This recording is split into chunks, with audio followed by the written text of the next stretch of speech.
Welcome back to the Griff Guide Podcast. I'm your host, Jeremy Griffin. Today I have our salesman, Dave Snow, in to meet with us. How we doing? Good, Dave. How are you? Thanks Good. for joining me on the show today. So Dave has come on as our lead salesman, or our only salesman, actually, at J. Griffin Heating and Plumbing, and I wanted to bring Dave on to talk his backstory because he has, again, we have plenty of people that work for us that have very strange backstories because they come from out of the industry into the industry. And, you know, I feel like everybody's story is worth hearing. So, Dave, give me a little bit of your background, where you grew up, all that kind of stuff, high school. Yeah, so I was born and bred in Saugus. I went to private school for a couple of years, then made the switch over to Saugus Public. Where'd you go in private school? I started out at OLA, Our Lady of the Assumption, for kindergarten through second grade. Where the hell's that? Linfield. Oh, right no off kidding. the highway, private school, you know. Oh, I didn't know that. Yeah, so did that for a couple of years, then made the switch to public, which was probably a good thing. You think so? I think so. I think the people I met in town and be able to build those relationships with people in your town and like stay there so all your friends are close. Because I know a lot of my friends that went to private school, they don't stay in touch with their friends from private school as much just because they're so spread out. Well, it's always a little bit easier when you go through everything with people that are within, you know, your town. I feel like kids that go to private school kind of always have a tendency to do crazier things. Yeah, and they usually tend to like move away for school. Yeah, more. absolutely. You know, move away for school, move away for jobs. I mean, I know so many kids that I went to private school with that like instantly as soon as they got out of college or were in college, it's like, oh, this kid's in Chicago, this kid's in LA. Like they just disappeared. Yep, absolutely. And you can't get in touch with them. No, not at all. You know, and then if they do stay around here, they're usually in South Boston, something like that. Some sort of sales job in the city. Yeah, so. tech sales guy. Yeah, 100%. So it's good. A lot of my friends, you know, when I switched to public school are still around and honestly have the same friends till this day. So that's pretty it's cool. Been a long time. That's hard to do. It is. You know, it's something that our parents' generation didn't really have. You know, I'm sure if you talk to your dad, his friends from high school, things like that, probably gone. He talks to like 3 of them, but like, I mean, on a very, very rare basis. Like I didn't even meet either, like 2 out of the 3 of them, I legitimately didn't meet until like 5 years ago. I have no idea who my dad's best friends were in high school. Because after high school, you know, they had no way of connecting with each other. Yeah, that's true. You're on house phones and everybody's doing their thing, getting married and having kids. And social media is an interesting tool. Yeah. Cell phones. It makes growing up a lot different. You know, you're obviously still connected with everyone. I don't know about you, but I had my 10-year high school reunion a couple of years ago. Had no interest in going. I didn't go because my 5-year reunion, I mean, I showed up for like 5 minutes and I was just like, well, this shit sucks. Yeah. I already know what everyone's doing. Just went downstairs to the other bar with a couple of my friends and just got out of there. So yeah, it's a lot different nowadays. Where were we? Oh yeah. So my backstory. Saugus all throughout. Graduated, had really no idea what I wanted to do. Just like most kids, went to college still with the idea of what am I going to do. Yeah. Which then led to not finishing college, and I actually started working at a bank. Where'd you go to college? So started at UMass Lowell. Oh, that didn't end well, did it? Only did 1 semester there. Part of the reason I just didn't enjoy it that much. 2 of my best friends both stayed back in high school, so they were still in Saugus. So every weekend I was just, instead of seeing what was going on in Lowell, it was always, hey, what are my friends doing back home? Oh, really? Yeah. So no kidding. Since I was coming home every weekend, it was kind of like, why pay for this? So then I just transferred to North Shore Community College to see because, you know, didn't want to spend any money if I didn't know what it was that I was going to do. Yep. And then after I got the job at the bank, everyone there kind of told me that in banking, college really isn't important. It's more about just get the years of experience within the bank, and that's just as good.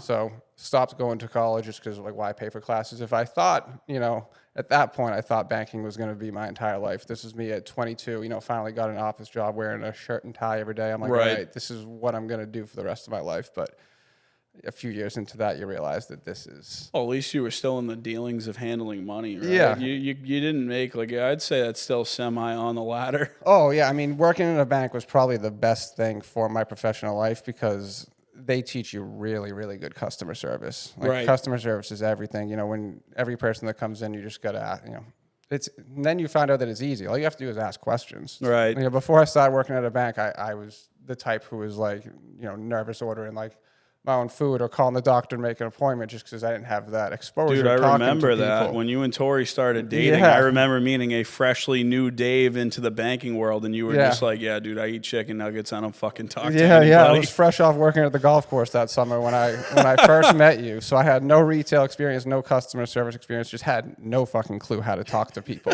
honestly. And then I got in there and I'm like, oh shit, like.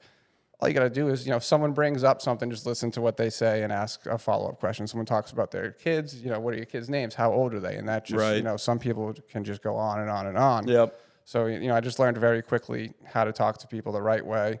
And then it also makes you realize other things, like out in life, like other companies' customer service. Yeah. Like before then I would go through a drive-through and not care if the drive-through worker said anything to me. But now I notice, did that drive-through worker say, have a good day? Did they say thank you? So no kidding. You actually you sit there and you really think about like the entire conversation. Oh yeah. See that's what makes that's the difference between me and you. I am not really a salesman. I'm okay at it. Yeah. You pay attention to like every minute detail of the conversation. Oh yeah. And the worst is like when I go out to dinner with my parents.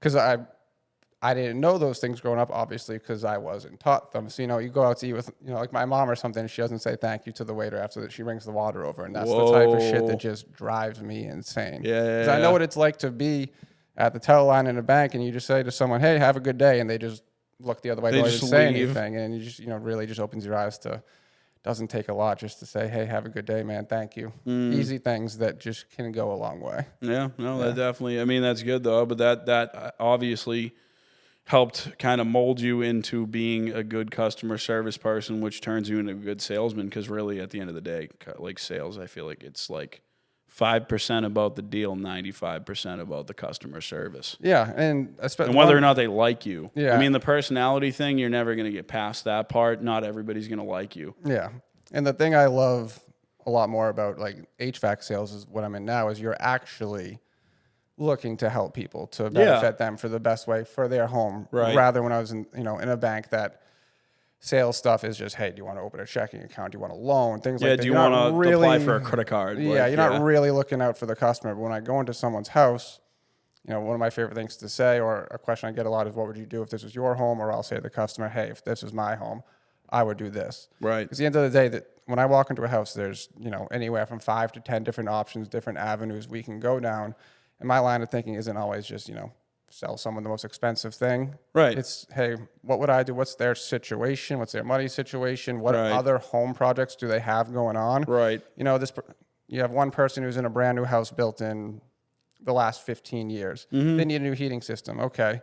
Maybe they can go for the higher quality system because the rest of their house is fine. But if I'm going to a home, someone just bought a home, and it's an older home, maybe built more than 50 years ago, I need to be conscious of the fact that they just moved in. They may need a new roof. They may want to paint the walls. They may want new floors. There's kitchen. A lot of there's new bathrooms. A lot of things they may want. So maybe you never want to cheap out on a heating system. That's the last thing you want to do because then you'll end up paying for it in a few short years. Yeah. But we do offer economy options for someone that still wants a good system but isn't looking to spend the extra couple thousand to get the top of the line. Yeah. So that's what I like. Like, I really don't. It might sound cliche, but I don't feel like I'm a salesman when I'm in people's homes. Well, that's good. You look at something and of course, naturally, there's always things I can look in when I'm in a home that we could possibly sell or make money on, but when I look at things, if I see someone's water heater is 4 or 5 years old, I'm not going to bring it up to them because I'm not here just to sell you on something you don't need. Right. If I look over and you got a 6-year water heater and it's 7 years old,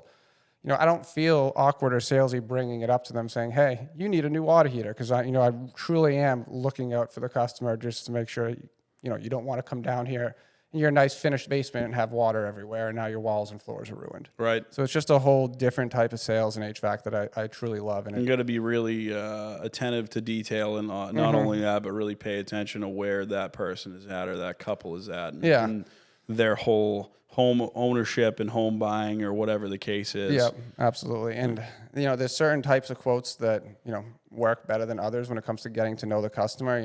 Sometimes if I go into a water heater, it's it's a short visit because, you know, you're just kind of looking at the unit and you don't really get to know the customer very well. Yeah, it's a quick, like, hey, these are the options that you can go with, and this is, like, kind of what it's very basic. Yeah. There's way less involved. Yeah, but it's nice when I can do, like, a boiler quote where I have to measure their baseboard, or if I'm doing a heat pump quote for ductless mini splits, I'm going...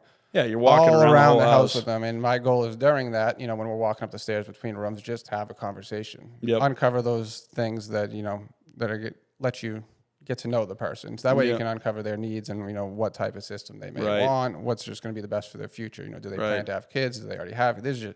There is so much that you can learn from a customer in 15 to 20 short minutes. Yeah, and then you listen to my kid has allergies or my kid has this and that, and you're like, all right, well, high quality air filtration, this and that. Like, they have a skin condition. Let's make sure that we get a water filtration system in this house to clean up the water, because it's like you're sitting there, you're battling all these different elements and all these factors and trying to cater it to whatever they need. Exactly. And that's what's nice. You know, there's no script. It's just go in. I look at the quick note before I go in, but I look at every call. You know, you're the front door. It's a blank canvas. You know, what are they going to need? Mm-hmm. So it's nice not having to have like this sales script and feel like you're, you know, pushing someone into doing something they don't necessarily need to do. Yeah. So, well, that makes me feel good that's how you operate, because we've never had that conversation before. So when you went to what school did you go to in Linfield? OLA. Oh, okay. So when you went to OLA, did you play like sports through that whole time, or what? You a basketball guy? What did you do? When I was young, you know, I dabbled in a few different things. Never played any like the crazy travel leagues or anything like that. Always played town basketball. So I played basketball all the way from when I was, 6 years old, all the way through senior year of high school. Oh, okay. So did that.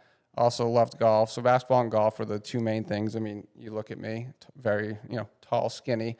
Wasn't going to be a football player. No, you get crushed out there. Yeah, my family was a hockey family. My brother, dad, everyone plays hockey. You didn't play hockey, though? No, I loved playing goalie. Like, that was my thing at home, like street hockey, things like that. Of course.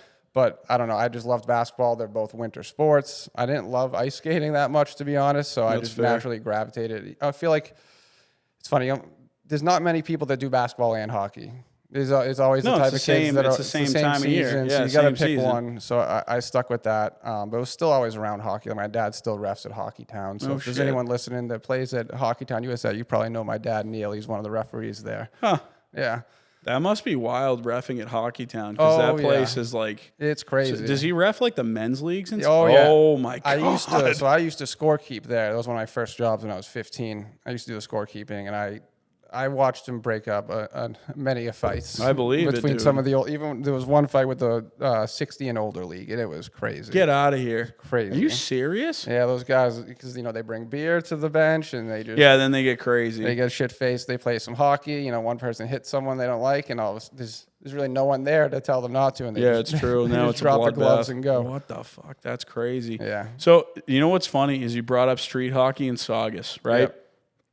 I don't know what it is about the town of Saugus, but I swear to God, if you've lived there for more than like 2 or 3 years of your life, chances are you probably played street hockey in your neighborhood at some point. I don't know why that's the case, because I was the same way. I grew up in a family, nobody played hockey. And guess what? When I was a kid, street hockey was the biggest thing. Yeah, I think it was something particular to our age group. Because when everybody played hockey. Everyone played hockey. Like I don't think Saugus has a hockey team now. Actually, I think they only have a few kids, and they actually had to merge with Peabody because there just isn't enough kids. Like the high school doesn't have their own hockey team. As far as I knew, like last year, 2 years ago. That that would make sense, and I would probably say that. I'm guessing most of the kids that play hockey in Saugus or grow up in Saugus probably go to private schools if they're going to play. That's what I mean. Even in like my age group of kids, my grade when I was in North Reading, all the kids that were like really good at hockey ended up just going to private schools. And actually a handful have made it to the NHL, which is pretty wild. But that was one thing that I noticed is if you were really good at hockey and your parents thought you were going to do something, it was boom, private school instantly. they do all go to, Malton Catholic, St. John's. But what is cool is when they come back in the summer and the off season to play, they play at Hockey Town. So my dad is refed, no kidding. Ray Bork and his sons, a couple other people like, Mike Veck from Saugus. He made the NHL. I know he's played there before, but all my friends from Saugus, still play at Hockey Town. But I remember when Ray Bork and his sons were there, those were some of the... That's cool. Yeah, it's pretty cool, the people that come back. Were his sons good? Yeah, I mean, they made the NHL. I know one of them was better than the other. I think... Shit. I mean, you still are talking top 1% of hockey players in the country to make it that far, so you have to be pretty damn good. Yeah, absolutely. No shit, that's funny. So hockey. And then, so how many years did you work at the bank? Let's see. Started there 2016 and got out of it in 2022 or 20. So about 6 or 7 years. How many different banks did you work at? 2. Just 2 banks. A lot of different branches for those 2 said banks, but you were a manager at some point, right? Yes, I had to. Unfortunately, I had to switch banks to become that. Oh, okay. Banks don't all, they don't let you level up. When you interview for the first time, they tell you all about how you're going to move up, and we like to grow from within. But then every time there's a new hire for management, it usually comes from outside the bank, and that was one of the things that kind of upset me because I was very qualified for one of the positions that I applied for. Everyone else in the bank was saying how I'm going to get it. And then they went with someone else outside. So I said, sorry, I'm going to have to look elsewhere. And then I did. I found another bank. I was the float manager for them. So I went to all the branches filling in for when their managers were out. And it was fun. But, I mean, banks, it's just, dude, it's so... Did you ever get robbed? No. A couple of my coworkers, I did have a guy slip me a note once as a joke. It was the most fucked up thing ever. A joke? You can't joke about robbing a bank. My manager flipped the fuck out on him because he 85% of bank robberies are with a note. They don't just come in and say it. They slide a note. So some guy just slides a note to me, and I'm just thinking, oh shit, here we go. This is it. And he just looks at me. This is a guy. He wasn't a customer. He came in like every now and then to cash his check, but he literally said to me, he's like, hey, this is happening right now. Did you give me all the money? And I because I knew this guy already from coming in. I'm like, why would this guy do this? I have his idea, I know who he is, and I look at him, he kind of stares, and then he laughs and starts joking. I was just like, whatever. Gave him his money, left, and then as soon as he's walking out, my assistant manager, I said something to, and she just fucking chased him in the parking lot. It was all, and because that's serious. Oh, I know. People die in bank robberies all the time. I could have pulled that button right away, that alarm button to Do they? All right, so when you're at the teller station, is it right there? Yes. Can you very easily I've hit it by accident probably 3 or 4 times. But they call. They call you first. Give them a special passward to tell them that it's all good. Fine, yeah. So if you don't answer the phone, they just show up. Yeah, they did show up once. Everything was fine. What does that look like when they show up? Is it just a couple cops, or is it boom? It was 2 squad cars, 3 cops that showed up at my time, and they called the manager first because they could still see customers going in because they don't want to just bust in because there could be a hostage situation or something like that. So, I mean, it was pretty chill. I think my manager also was expecting them because we knew they were going to come, so it was pretty laid back. But one of my managers had a situation where she was actually robbed and zip-tied, held at gunpoint. Oh, damn. Yeah, because I used to work on at the North Shore Bank in Saugus on Route 1 where the old Russo's Candy is. Yeah. And that one's one of the most that is robbed because it's right on Route 1. You can go north or south right away. Yeah, you can get out of there quick. And it was open 7 a.m. to 7 p.m. Oh, that's a bad time to be open. And most bank robberies would happen at closing time. Of course. Because you go to lock the door, they push you in. And you have all the money in the bank. And then all the money in the bank's closed. There's no one coming. Yeah. So that's what happened to my manager. They pushed her back in, zip-tied up a bunch of people, gunpoint, emptied the vault. I was like, if that Did they get caught? No. A lot of them don't get caught. That's wild. I always said if that ever happened to me, I would have been done. I would have never worked at a bank. It's not for the money that they pay. No, for that much trauma, dude, absolutely not. What did they get away with? I don't know. I wasn't there for it. I'd say, I mean, the most they really keep in the vault, it could have been anywhere from 30 to 100 grand, probably. No more than 100. No. Oh, okay. Maybe. But yeah, but I mean, when you go to when you see the bank robbery movies and the heists and stuff. Yeah, that's not true. They don't have that much money. They don't have $500,000 in cash in a safe. Not really. No, unless maybe you go to a bank in Boston, possibly, but good luck getting out of Boston in a bank robbery. It's probably not happening. The movie The Town, that shit doesn't really happen in Boston. That's At what least I figured. don't think. Who knows? I don't know. Well, not anymore. Not anymore. Back in the day, I mean, holy in the crap. early 2000s, yeah, I'm sure it did. Yeah, I mean, I'm sure at some point too, before there was probably not buttons underneath the teller stations at Yeah, some I'm not point sure in how time. they work. And the amount of training that we went through, like Yeah, it was probably wasn't crazy. Yeah. Hours and hours. Dude, it just, you think back to like the 50s where like there was no security cameras, Yep. no nothing. Like you could just walk in and you could literally spend your entire life robbing banks and Yeah. no one was ever going to find out. Well, I think that's back when bankers probably made like good money too. Like, if you were That's a true. If you were a banker, like, it was like, whoa, all right, this guy's legit. Like nowadays, like, $20 an hour, and I'm sitting in behind a teller line with no glass, no protection, nothing. I'm like, shit, this just really ain't worth it anymore. Yeah, this is kind of dangerous. And that's when I got the opportunity to switch to HVAC. One of my best friends, Cody, he worked for an HVAC company out of Malden. And he's like, hey, we need someone to track our profit loss, track our efficiency out of our guys. And I'm like, well, you're a numbers guy. I can do all that shit in my sleep. Yeah. So they brought me on, did that for about a year. And then my owner at the time, he was doing the sales, but he was kind of needed a little bit more in the field for support for the other guy, because he'd be out trying to do quotes and shit. And then the guys would call him support, and it was just tough for him to do both. So right. He's like, I need to hire salesmen, and they put like, an Indeed thing out to hire someone from outside the company. I'm like, well, I'm really good with people, so that's step one. And if step two is just learning the product, obviously naturally in HVAC, there's a million things you need to learn, but the company that I was also working for was more of a heat pump installer. So there's a lot less moving parts with heat pumps as there is with, hydronics and boilers, right? Like we kind of do now. So with heat pumps, it was mainly just getting square footage and, finding adequate wall space, things like that, and then just being able to talk to the customer. It's still numbers. It's just numbers. It still is. Yeah, I was able to jump into that relatively quickly. Obviously had a few speed bumps as we first started going in the first few months, but it was such a great opportunity. I picked it up really quick, and I think just my experience in customer service, being in the bank is what allowed me to do that. And absolutely. Then after I got that down is when I could start focusing on a lot more of the HVAC rather than just heat pumps. Boilers is a whole different ballgame that I had no idea. That's one thing I didn't. But you learned from the best. Yes. Before I got to Jay Griffin, I was just kind of going out and quoting out boilers just based on BTU, square footage, still just numbers. Yeah. But then, when I came to Jay Griffin, you realize that there's just so much more pieces. Yeah. Is there baseboard? Is there an indirect? Like, what are we looking at? Is there in-floor heating? Yeah. And also, like, which way are the pumps going? Is it a monoflow system? There's just so many other variables. I didn't even know what a manifold was before I came to Jay Griffin, but I was out there selling boilers, and it didn't. But now you know. Yes. Now you've been trained. I know. And that's what makes me feel good about it, because I want to, if I'm selling something that's going to be, a big investment for someone, I need to make sure I'm putting them with the right system. Oh, absolutely. So now that I have that heat pump experience, and now I have the hydronic experience that I got from Jay Griffin. Yep. Because you guys have been doing it forever. I feel like I'm almost there as complete. I'm still only 4 years into this industry, but I look at myself, when I first started at the bank, I didn't even know how to fill out a deposit slip. I didn't know if a check was real or was not. And then by year 5, I'm the branch manager of a bank. So I just know that apply yourself. Yeah. I'm in year 4 now of being in the HVAC field, going into year 3 of being a salesman, and I already feel like I'm almost there. That's why it gets me really excited to think if I just stick with this. Oh, yeah.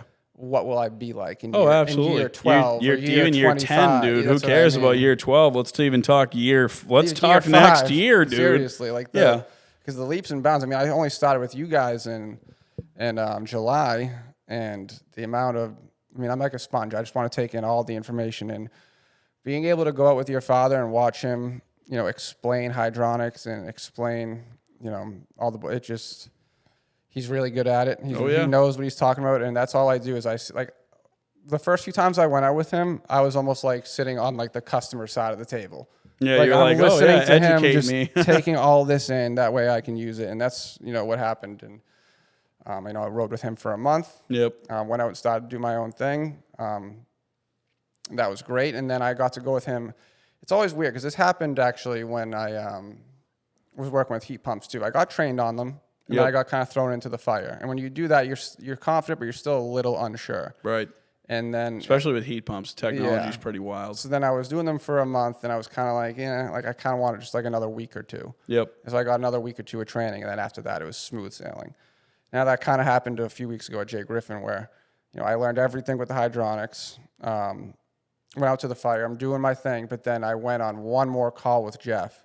And being able to watch him, it almost just reassures you that, yeah, I am saying all the right things. I do know what I'm talking about. And so now, like, right after I went with him, my last few presentations, it's just like, well, you've had more boiler sales in the last, 5 weeks than you have HVAC. Yeah, and it's just because there's a lot more of, I know what I'm talking about, and I know what to look for, and, I don't want to give anyone the wrong equipment or miss something, so there's just... Yeah. That's the other thing that people don't realize is like, HVAC sales, I wouldn't even argue it because I think the numbers are there if you could actually compare them, which you won't be able to Google that. Mm-hmm. HVAC salesmen make a fucking boatload more than car salesmen. Oh, yeah. Boatload more. Oh, yeah. Like, if you're a top-tier car salesman, you might be making, I don't know, what, Nick, $300,000 a year if you're top-tier car salesman? Yeah. Okay. Yeah, so HVAC sales, that's, like, considered probably... not entry level, but you're probably in maybe year 4, year 5, maybe year 6. Mm-hmm. And then you got the guys that are seasoned veterans that are year 10, year 15 that are making them fucking $1 million a year. Yeah, that's the goal. Right. That's always the goal. I just think I didn't realize how much money was involved in HVAC sales until we started going to real sales training. Yeah. To understand, one, how to communicate, but also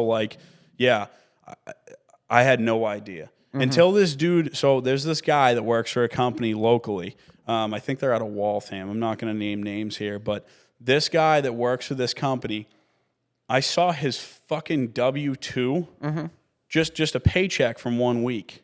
He makes $30,000 a week. Yeah, it's fucked up. Yeah, isn't that crazy? He literally tells me, I'm sitting there, I'm listening to him talk for like 2 minutes. I literally had a 2-minute conversation with him, and he goes, this is the story he had to tell me. He goes, yeah, I went in to qualify a fucking brain surgeon the other day, looked at his salary and goes, I don't think I could live off that.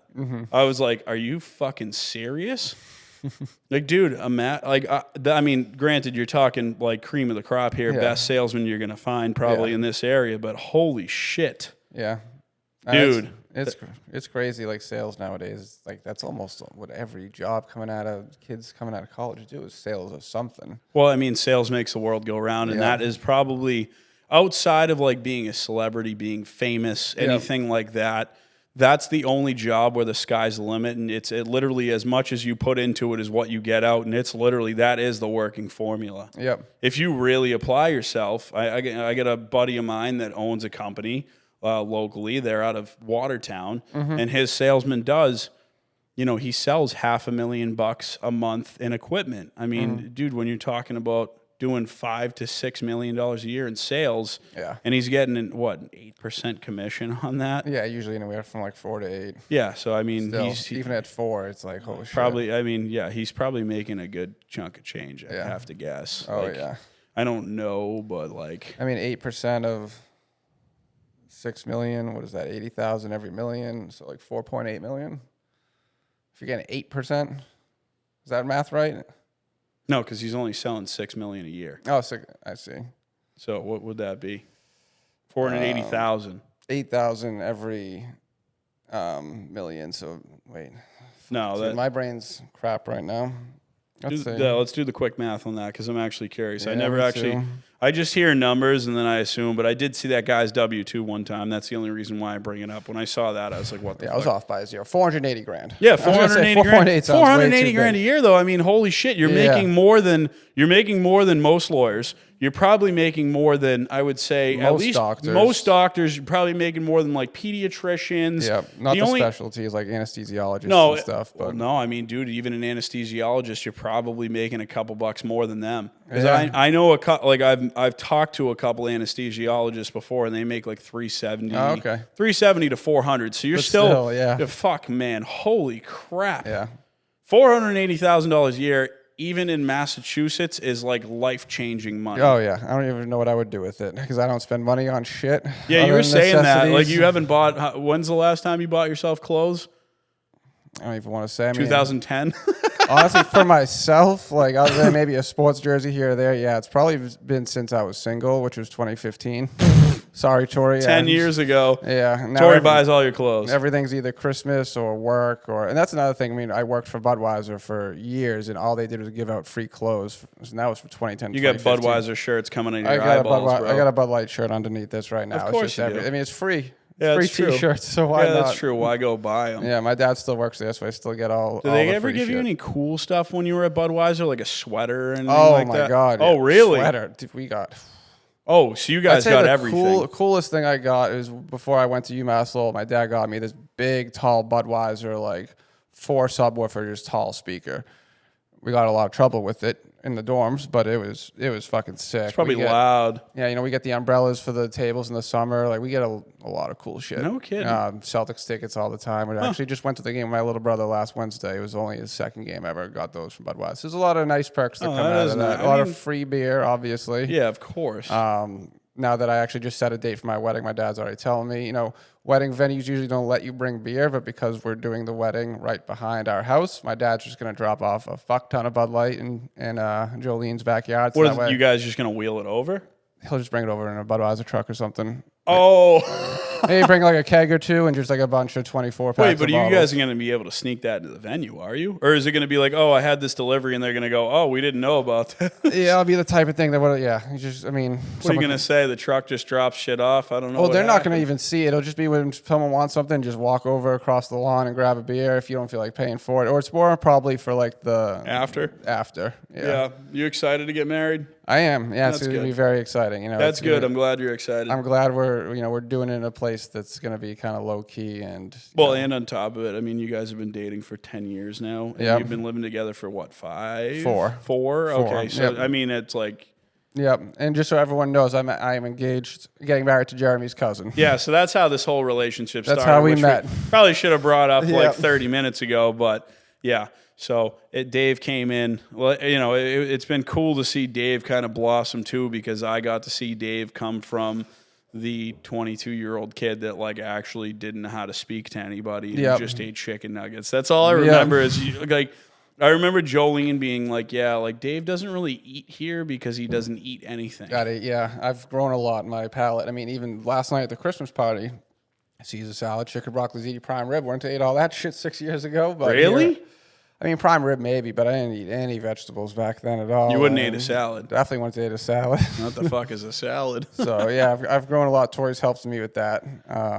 She cooks shit and basically just says you got to eat it, and then you get over it. Well, I mean, you're gonna have to kind of tell your kids that. So if you don't eat it, that's not a good look. And once you hit a certain age too, you got to kind of look yourself in the mirror and say, all right, you got to start. I need to stay alive here. Exactly. Yeah, I think especially as you get older, you start finding out about the health issues that your parents and grandparents have that I didn't know about when I was a kid. My parents were more the type to... Yeah, they don't tell you. They definitely hid it from me. Oh, yeah. So, finding out all these things. Like, my dad had a stroke in his late 50s. I didn't know I obviously knew that, but, I didn't know my grandmother had a stroke in her, 50s and all this shit just from bad dieting.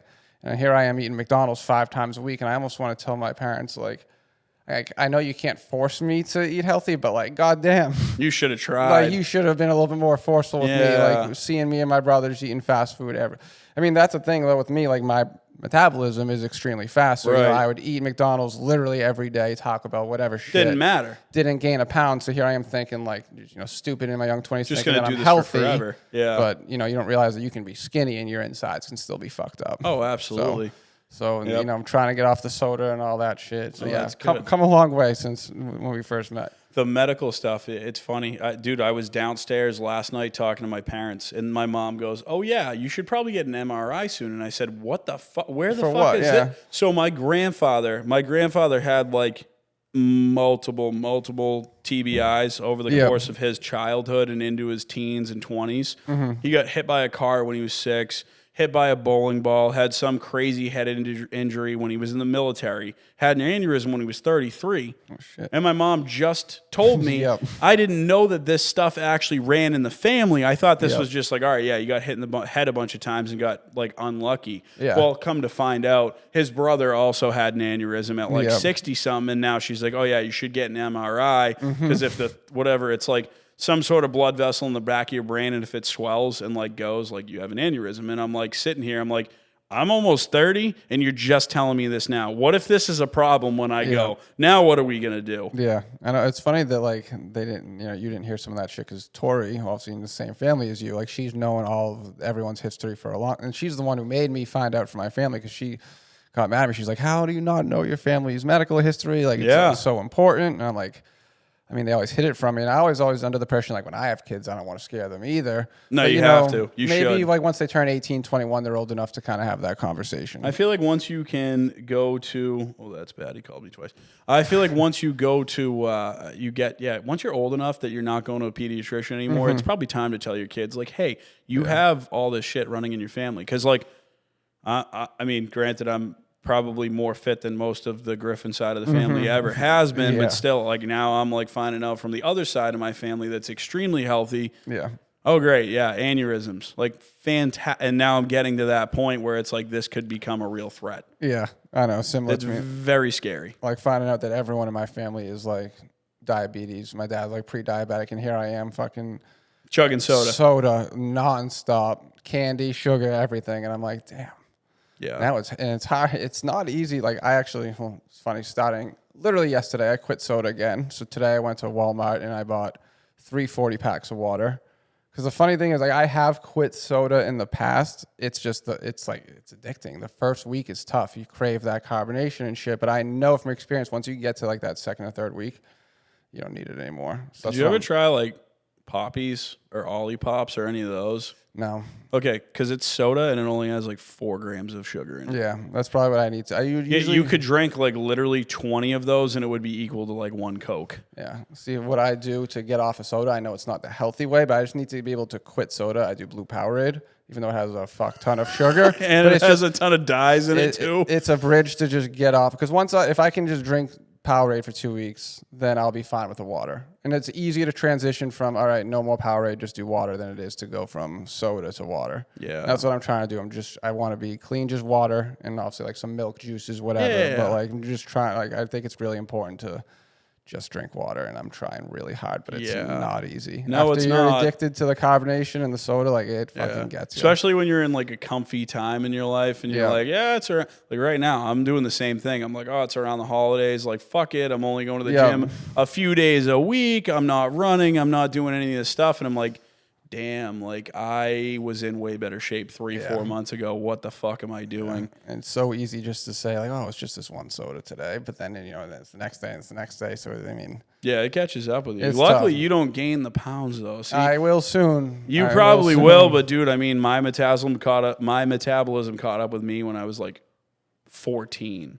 So like I never had that luxury. So like if I want to be in really good shape, I gotta dog it out like nonstop. Yeah, and that's one of the things that kind of like I need to almost get on it now, because so many times people tell me like, if you just work, because like the metabolism, if you just worked out, it'd be very easy for you to get in shape. Oh yeah, it's like 100%. I just never did it because I never really needed to. Yeah, the weight was never. I mean, there was things I actually tried to gain weight, like in high school playing basketball and stuff. I remember like my doctor saying like, you just, even though you're eating, like, you're not gaining weight, here's these protein shakes. Like, it just, like, nothing never really it wouldn't work. Like, and then, like, like, obviously it doesn't matter now, but, like, being a senior or junior or senior in high school, you go to the gym to work out, and there I am, like, the skinniest one, unable to lift shit, and then it makes you embarrassed, and it's like, well, I don't even want to be here. Yeah, that's and fair. then you just don't work out, but then you look back, and it's like, well, probably should have just done it, whether it was, like, by myself away from everyone, because that's the one thing you realize as you get older about the gym, like, whoever... Doesn't matter. You're in there. Yeah, you're in there. You're working, whether or not you're big and fat or you're skinny and lanky. Like Absolutely. You're in the gym, so no one can judge shit. So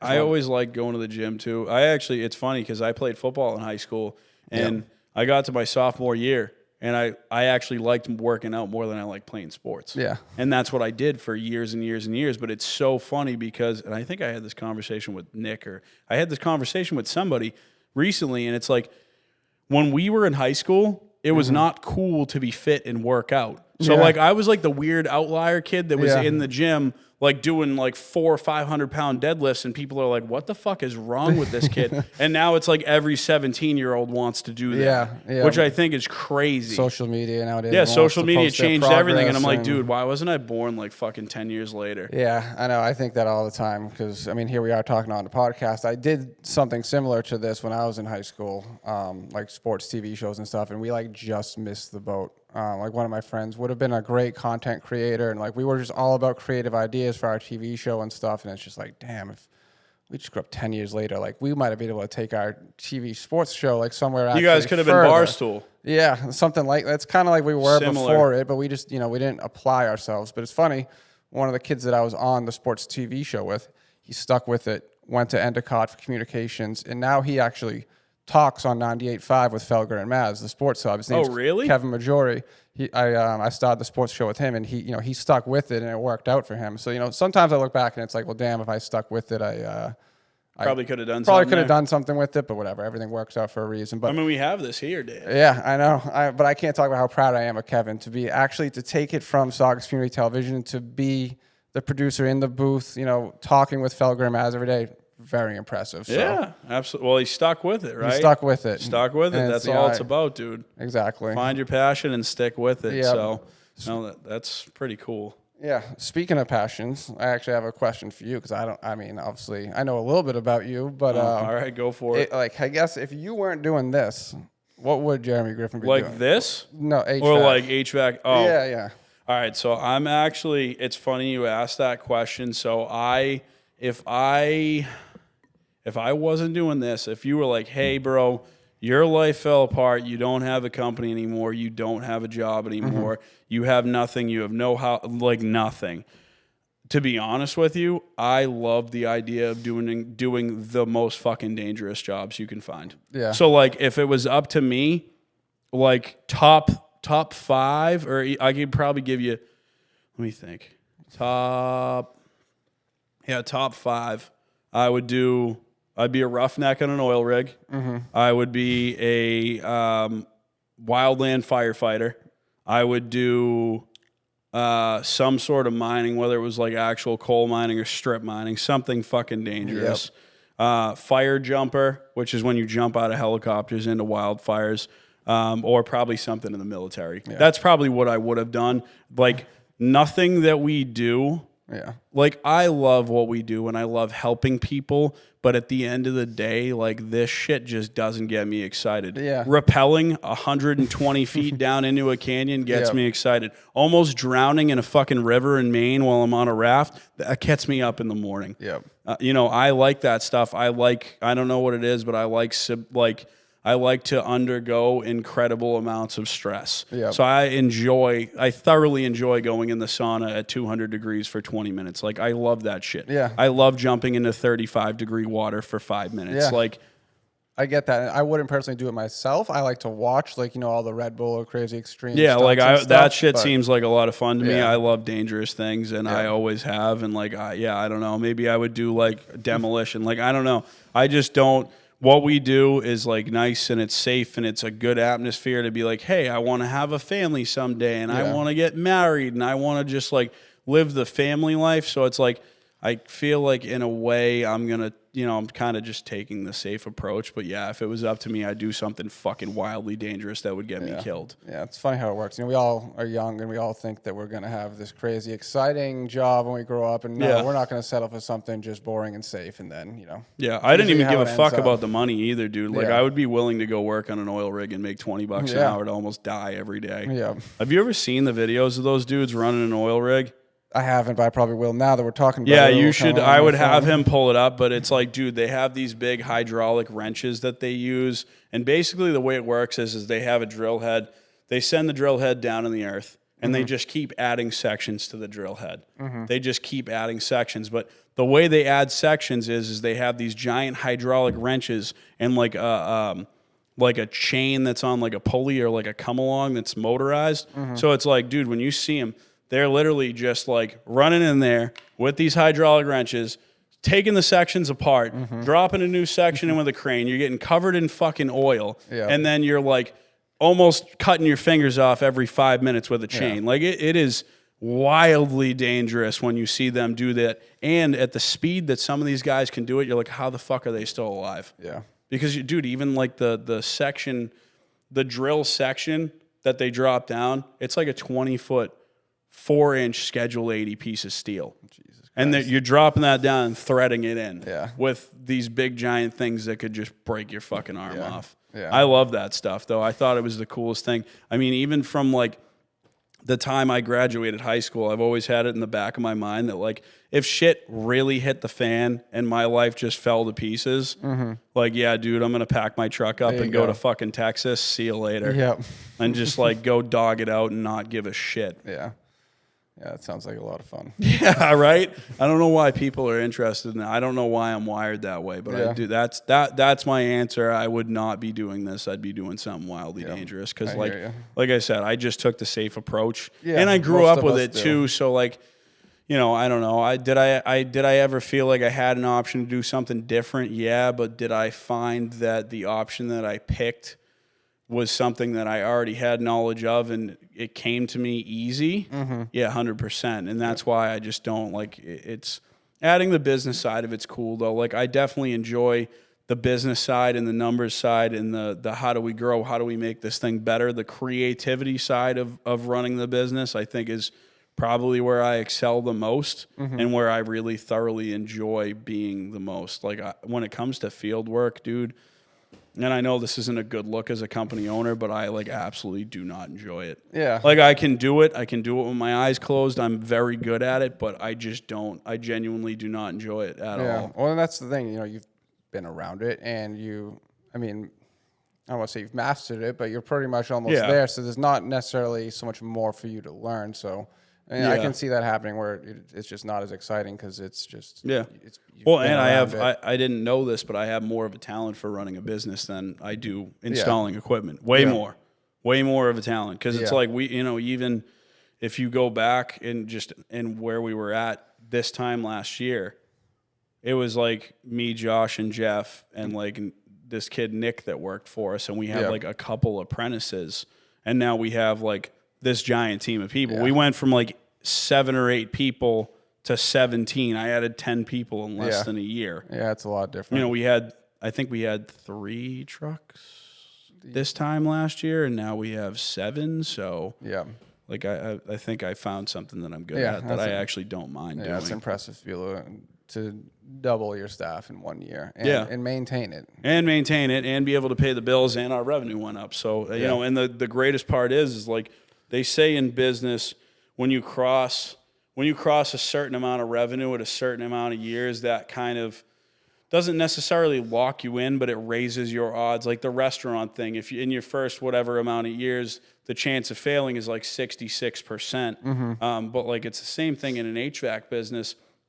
And like this year, being at year 5, being at the revenue that we're at, we've now crossed that threshold. So now I'm in a situation now where we're like considered a safe, established business, which is good because now I don't have to worry about this thing like closing overnight. There's no more stress on that side. Like I know that like the calls keep coming in and people like us, and we've done very, very good work, and we've always done right by the people that we've worked for, that we've built up a good enough reputation to just keep the ball rolling, which is great. And I'm like very proud that as a team we were able to do that. Yeah. But it is definitely like I'm like you. I'm looking towards the future. I'm like, what's this gonna look like at year 10? Yeah. You know, it's exciting. Yeah, and that's what I want to be able to do is just eventually be like, all right, yeah, cool. I just run the show. I sit in the office and like I do what I'm good at. Yeah, just handle a lot of like the big picture stuff. Yeah, I like the big picture stuff. Yeah. That's always been cool to me. I never wanted to be. From the time I was a kid, like I just wanted to be an adult. Yeah. And now I'm an adult, and like it's like it's cool, but it kind of fucking blows. Honestly. Yeah. Like if I could go back to any age, I'd probably go back to being like 18 again. Like that seems nice. This is not it. No stress. No, the being 30 thing is scaring the shit out of me. Even though my dad said to me the other day, it was probably one of the most valuable pieces of information he's ever thrown at me. He sits there, looks me dead in the eye, and he goes, your 20s were a fucking mess. He's like, you should be thankful that you're about to turn 30 because this is going to be a good change for you. Yeah. Yeah, 30's nothing. I mean, I'm 31 now, and it's like... I don't know, Dave. I'm not looking forward to it, bro. I got like a little over a month right now. That's how I was when I was 29. Dude, I started sweating when I was like 26. I'm like, shit, I'm going to be 30 in a few years. And now we're like a month away, and I'm like, this is actually awful. Yeah, I don't know. After you hit 30, it's not that bad. From what I hear, 40 is the bad one. But is it? I mean, because I'm 31 now, I don't feel any different than when I was 29, 28, other than the fact that, yeah, you are a little bit older. Did you notice? Did you notice like 25 to 30 being a big jump? Yeah, dude, I feel like there was one day when I woke up. I think I was 25 or 26, and I was like, nothing's working right anymore. Like I feel like just your body doesn't move as fast as it could, and like you just like even if you're in shape, you're like, damn it, I can't do that as quickly. Yeah, I think if anything, like 26 to 27 is more of a transition because, 29 to 30, you're an adult, whatever. Yeah. When you're like 26, you're still hanging on to that fact that I'm young, I'm really not old yet. But then you start, 27, 28, that's when it's like, shit. Yeah, that's when I had like a midlife crisis, a quarter life crisis, I guess you could probably call it now because everybody's going to live to be old as fuck. But yeah, I agree with you. You definitely, you get into the later half of your 20s and you're like, all right, like this is not what it was. No. Yeah. They don't tell you that, though. Or they do tell you when you're in your early 20s, and then you just don't listen. Yeah, you don't want to listen. You don't want to listen. You're like, nah, man, I'm invincible. I can drink a handle every day of the week and be fine. Yeah. That's crazy. I don't know. It's good, though. You grow, you learn. I've definitely, running this business has been the biggest, like, learning curve for me, I would say. And, like, understanding how to manage personalities, understanding how to manage people and the customer service side and keeping people happy and giving them what they need versus what they want, like you discussed. I don't know. I guess it is pretty rewarding, and you do learn a ton. I've definitely grown as a human being. Now that I'm like really running the business side of things, I've definitely grown way more in the last like year or two than I ever have in my entire life, and understanding like how to communicate with people, being effective. You just hear a lot of different perspectives on things, and one thing I really appreciate about the way you handle your business and the way you run it is you tell people, give me all the feedback. Like you have an issue, like you want to know. Yeah, I want to know because I want to fix it. You're at the point where you're still also learning how to run a business, and if people are just upset about something but sitting there keeping their mouth shut, that doesn't help them, and it definitely doesn't help you, and it doesn't help anyone. So if like someone has an issue, you got to come and bring it to the table. Yeah, we're all honest. We're upfront with each other. There's no, just don't bring emotion in. Like, don't bring emotion into it. Just what are the facts? Yeah. Like how do we handle it? Yeah, the whole what thing. Are you upset about? What's not working? Let's just handle it. So I really appreciate the way that you run your business that way. I don't really... Well, because, dude, I mean, what's the alternative? You just sit there and fucking blow up at people? Yeah. That's not the way to run a business. No. Nobody wants to work for a yeller. I worked for a yeller. I worked for this guy in the union and he's probably going to, I guarantee you he's going to see this and he's going to know who I'm talking about. I worked for a very large union company in Boston. The owner of the company I look up to, I aspire to be like that guy. One of the most cool, calm, collective business owners that I've ever met. And he is, I mean, dude, he's done it. He started at zero and he is worth millions and millions and millions of dollars. Big, giant contractor. But the guy that he had directly under him that managed all the people, he was a yeller. He was a hothead. He acted like an asshole. Granted, he had a lot of stuff on his plate, and he was good at his job, but he didn't understand the personal side of things only went so far. And once you got past that point or you weren't, part of the club, so to speak, or you didn't want to work that overtime or you didn't want to take that van, that was a direct jab. Then it was like, all right, well, go, like, basically go fuck yourself. Like, you're not part of the crew anymore. And, dude, like, literally so I left in 2020. And in the last probably 6 to 8 months of me being at that company, I had spoken to that guy like one time. Really? And this is a dude that I would talk to every day because he would send me all over the place. Yeah. And literally the last 6 or 8 months, I'd talk to him like one time. And then once I got my layoff check, I was like, see you later. Yeah. And here we are 5 years later, and I have a company with 17 employees and my own podcast, and I'm doing all this shit. And I'm like, all right, well, you know what? I guess I didn't need to fucking listen to that guy. Yeah. It's perspective again. There you go.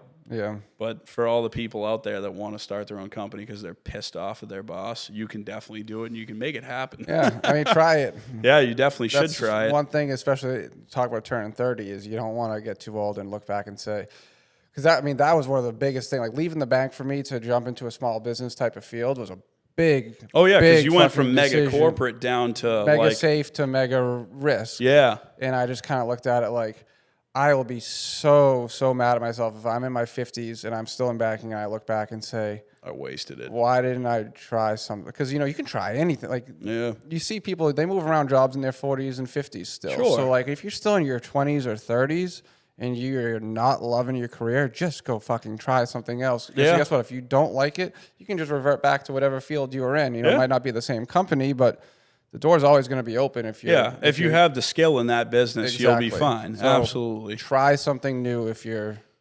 feeling a little bored or a little stuck. Those are good words of advice, Dave. I would say that's probably the best thing that I could tell anybody, because I didn't necessarily. I mean, I definitely did do that being in, now being a business owner, but like you were, when you asked me that question, what would you do? Yeah. I never tried it because I always went the safe route, but that also kind of correlates to wanting to be able to, have some stability in the family life. Exactly. Like, dude, I can't be fucking, jumping out of helicopters or like, going and working on an oil rig for 6 months at a time and have a family at home. It's just not conducive. Yeah. Pipeline welder, that's another one that I would do. That's a little bit more stable, a little bit more safe, but again, wildly dangerous. You're out in the middle of nowhere. Like, I don't know.